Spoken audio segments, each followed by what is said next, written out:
There's two really big reasons I've been wanting to try ZZZ. Like this. Style This is and high pace. gameplay. This is crazy. And with the release of the game's 2.0 patch, featuring a brand new cast of characters, a new town, and interesting plot, this looked like the best time for me to get into it. I think you've seen an ad for this game. Yeah, I've seen an ad for a few times. Every time I see an ad, by the way, for this game, it's always like some gooner ad where they're like showing girls with big chest and big butt or like feet. You waited for this day? Dude, hopefully it's good. I hear gameplay for this game is actually good, but the thing I think is gonna lose me is story. But you'll lose if you don't like this video and subscribe to my channel, because I'm always covering all sorts of games, even the ones for gooners. And if you want more, you can watch me goon, I mean game. Yes, play games live here or on Twitch. So come on, hit that subscribe, I'll be your guy. Those were my initial thoughts getting into this game with my chat. And by the way, this short snippet was basically the biggest foreshadowing of my time playing it. And yeah, while I may be new to this game, I'm actually no stranger to gacha games or even the Hoyoverse. I've been playing Fate Grand Order since its North American release date of 2017, a gacha game for fans of the Fate franchise and Nasuverse that was incredibly predatory, famous for a man spending over $70,000 in 2018, and also having no pity system in North America until the end of 2022. And just look at the gameplay. It looks like a turn-based Flash game, but Fate fans have always been starving and eating anything up. I myself am the shameful owner of an NP5 of my favorite waifu, Mordred, which means yes, I had to pull for this character over 5 times at a 0.7% rate when her banner was available, and I've unfortunately spent thousands in the game over several years because of that. Now, in terms of the Hoyoverse, I was a long-time player of Honkai Star Rail, having played every patch since April 2023 and only quit very recently. I do own an E6 Acheron, albeit I did it for stream content and not really because I wanted to, but still spent regardless. So I was very familiar with both gacha games and the writing style of Hoyoverse in general. And what I took away from HSR personally is that it was very good in the beginning and fell off, got more convoluted, got more annoying to follow as time went on. I think ZZZ is similar in some respects. The game starts out with a TV blaring, and you play as one of 2 MCs, Wise or Bell, who watch a breaking news report on a criminal organization known as the Red Fang. Now, the storytelling takes a dynamic approach, using some comic-style panels and dialogue boxes. We later learned the thieves in question are not the Red Fang gang. In fact, they're a ragtag trio, a part of an odds job agency known as the Cunning Hares. But beyond that, it's not really relevant for this video, and I'll get back to this point later. So after a few minutes of story setup, we get into the gameplay, and it's exciting at the start. Very actiony, over-the-top combat. I would find it comparable to like Devil May Cry 5 in terms of feeling. And extremely stylish, with VFX typography of, oh, Wipeout, when you finish the zone. It's pretty cool, and fighting the first tutorial boss using 2 of the Cunning Hares, you switch back and forth between them, with the girl Anby being a close-range swordsman, and Billy being a mid-ranged gunslinger. So right away, you get a contrast of gameplay, and honestly, the monsters look interesting. And by the end of my playthrough of 2.0, I felt like there was a lot of variety when it came to mobs. Now, every time their leader Nicole got on the screen, I could tell this game was absolutely shameless. Something about her design really lit me up. Maybe the pink hair, maybe the jiggle physics, maybe the visible mole on her chest, but probably all 3 at once.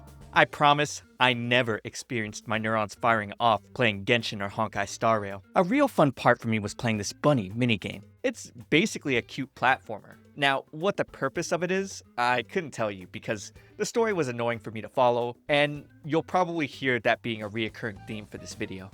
Based on my experience, just follow the signposts. As a contrast, I could rave a lot about the style and physics, but I have a lot less good to say about the character design. The lunch is on you. Nekomata. Okay, so she's like a lollycat. Like, this is just kind of the same as this, but like a different personality. We fighting? Take me. Night girl with big boobs. This is the path I follow. Samurai, furry. You want to test my hammer? Another lolly. Oh, this is the one that a lot of girls like. Like, they like this wolf guy. Want to see the red scarf? See, how are these two Time for some like Joker. effectively I that only different. won't They touch just my look the tail. same, except this one is a No. furry. Search Yeah, for Jane Joker. Doe. Yeah, oh man, this game really popped off on Jane Doe's release. But it's Preparing to crazy. move out. I don't know. I've never heard or seen of any of these characters except for Jane Doe, would and like never some, turn down some of the work characters I already knew Number about. 0. Oh yeah, this bear guy. Is it work time? Oh, Need like help? Call me anytime. half like fox or wolf guy. To what do Another I lolly. owe This game has a Mom? lot of Lies with lollies. the winner. Oh, the real furry girl Do you want character. me to fight?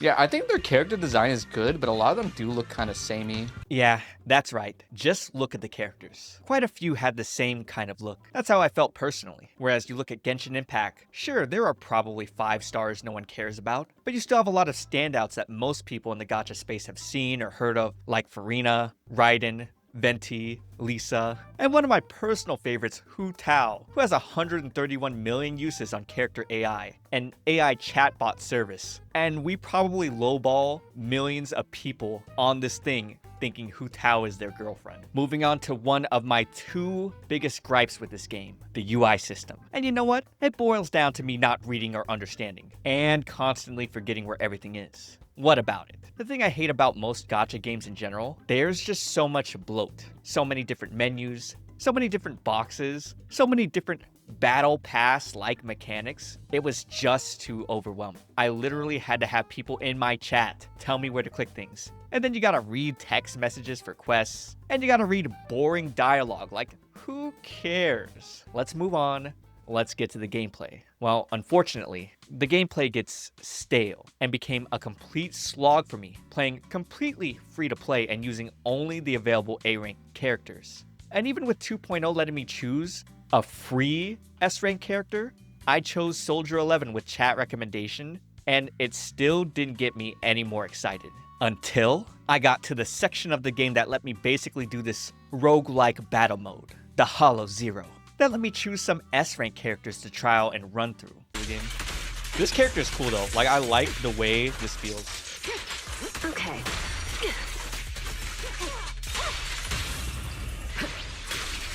Like this is high paced. This is crazy. This is where combat was exciting, over the top, flashy, stimulating in more than one way. I can't rave enough about how fun the gameplay was in this section, but it definitely left me with the feelings of the game is only good when you have the S-rank top tier characters. Then, 3.5 hours into the game, we get one of the sickest Devil May Cry-esque cutscenes, featuring a particular fox girl named Miyabi. Oh, here we go, fox girl. Was the girl people want them to step on, her to step on them.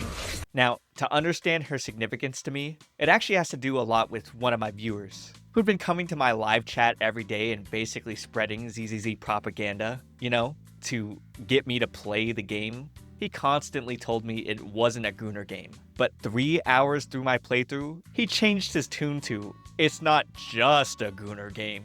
Here, watch this clip of me checking out his profile. How do I check your PFP? Mommy Miyabi step on me. Yeah. Oh, yeah. We're Zenless Zone Zero players aren't gooners, and this is what you have written under your thing. Yeah. Okay, dude. Okay. Oh, this is the one you want to step on you, huh? Oh, I see. Is it the ears, or is it the sword, or is it her chest, or is it all three? A combination of the three. Yeah, I get it. Oh, then you have Bernice. Astro Yao. What brings you here this time? Oh, guys. I think I'm noticing a pattern, guys. I think the pattern is the top half. Okay, so I've talked a lot about the gameplay, style. What about the story? Yeah, what about that? Well, I don't know anything about the story because I skipped pretty much everything I could during the 1.0 section of the game. And it isn't even because I particularly wanted to, but instead mostly because it was boring and long-winded. This is my gripe with most gacha game stories. Too many moving pieces, too many characters, esoteric terminology, too hard to follow. Luckily, most of this gets fixed when I finally reach the 2.0 patch of the game. About 9 hours of playing the game, I finally got to the good part. It began with me getting hit with the recap of everything that happened leading up to the 2.0 chapters. Oh, I can go? Oh, I can start the 2.0. Okay. Together, Okay, we're finally getting to the game.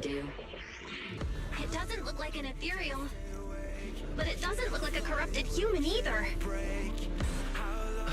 This creature might Okay, it's bring doing the us recap. closer Okay, to it's the explaining the truth story, and guys. Hold fall on. of the old Hold capital. on. Meaning, there might Operation Start. There's the girl a lot of people want to step on them. So, you are the culprit?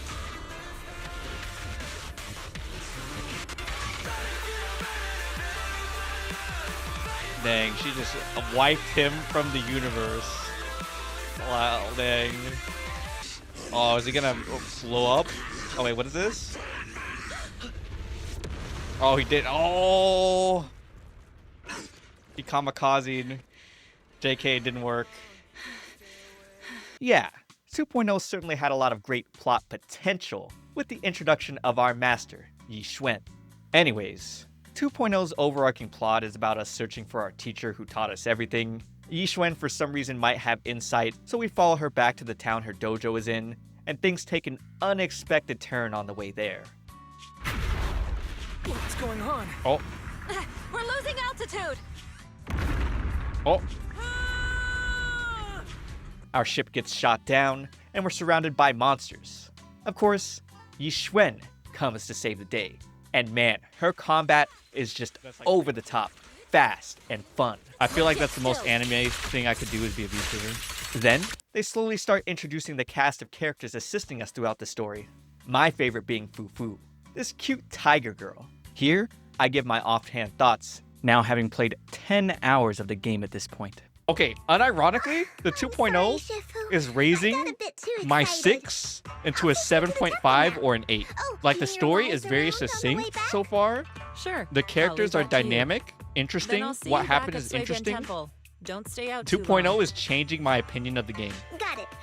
So if someone is willing to wait through 7 hours of slog and stuff they might not care about, Thank you for helping us. this might be worth it. This might be Clan Ed Season 2. This might be the game. Oh, it's good after 8 hours. That's how I'm feeling right now. Alright. After getting a tour of the city from Fufu, we finally make it to Yi Xuan's dojo and introduce my second favorite character. Now, oh, it's Kung Fu Panda. Yan, the newcomer is here. Oh no, Kitty! Oh!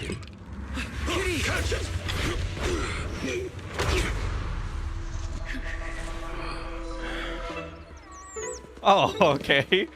The bird caught it. Oh, it's her bird.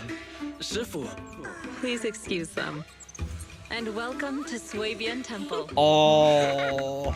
I don't want to explain the whole story of 2.0. It was easy to follow for the most part, and that's what I really liked. The problem with Hoyoverse style storytelling that I learned from HSR and playing Genshin is that there's often too much exposition. Like, go play Devil May Cry 5. Story's a little stupid, but very easy to follow if you like action combat games. Or go play Expedition 33. Game came out this year and is extremely easy to follow. Although it is turn-based, so I know a lot of people who enjoy action combat just won't like it. But its story is probably one of the best in gaming and very easy to follow. Little bit of spoilers, so skip this section if you don't want to hear them. But essentially what's happening in the 2.0 story is there's a lot of unrest in the town because of some workers' rights issues, and also the people are drinking infected water that turns them into monsters. We purify the town with Yi Xuan's help and defeat the monsters. Pretty simple. We eventually deal with the final boss, and through the power of friendship, but really Yi Xuan's memories, she goes super OP and we beat it. But not all ends in peace, because they gotta set up for the unreleased chapters. You know they do. Alright, so that wraps up my journey trying out ZZZ and finishing up to where the 2.0 content ends off. I'm leaving pretty positively. I'd say the first 10 to 12 hours felt like a chore, and then 2.0's 4.5-ish hours were really, really good. We got to use Yi Xuan's crew for most of the story, and it was easy to understand and snappy and just a good time. I'll probably come back and play the game on stream when it updates. So if you like content like this, please subscribe to the channel. And you can watch my gameplay live here on YouTube or Twitch. Links in the description. But hey, it's me, ComfyTea. I'll see you all in the next one.